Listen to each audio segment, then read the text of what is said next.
حضرت علی رضی اللہ تعالیٰ عنہ نے فرمایا، جو حق سے منہ موڑتا ہے وہ تباہ ہو جاتا ہے۔ کسی جاہل کے ساتھ تخت پر بیٹھنے سے تو اچھا ہے کسی عالم کے ساتھ فرش پر بیٹھ جائے۔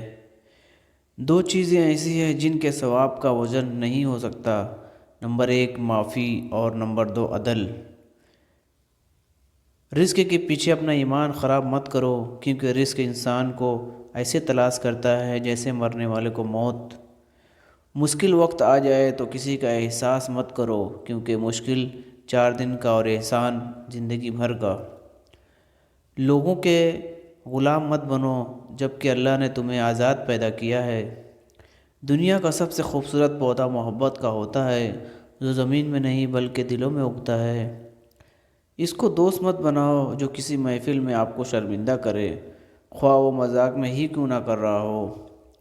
عقل مند وہ شخص ہے جو انجام سوچ کر کام کرے۔ اتنے خشک نہ بنو کہ توڑ دیے جاؤ، اور اتنے نرم نہ بنو کہ نچوڑ دیے جاؤ۔ یہ دنیا بھی عجیب ہے، ایماندار کو بیوقوف، بے ایمان کو عقل مند اور بے حیا کو خوبصورت کہتی ہے۔ جھوٹ بول کر جیتنے سے اچھا ہے تم سچ بول کر ہار جاؤ۔ زندگی کی ہر صلح کرنا سیکھو، کیونکہ جھکتا وہی ہے جن میں جان ہوتی ہے، اکڑنا تو مردے کی پہچان ہوتی ہے۔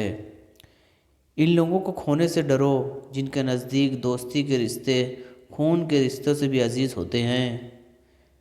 ادب حاصل کرنا سونا جمع کرنے سے بہتر ہے۔ اپنے بچوں کو ادب سکھانا سیکھو، اس سے فائدہ پہنچے گا۔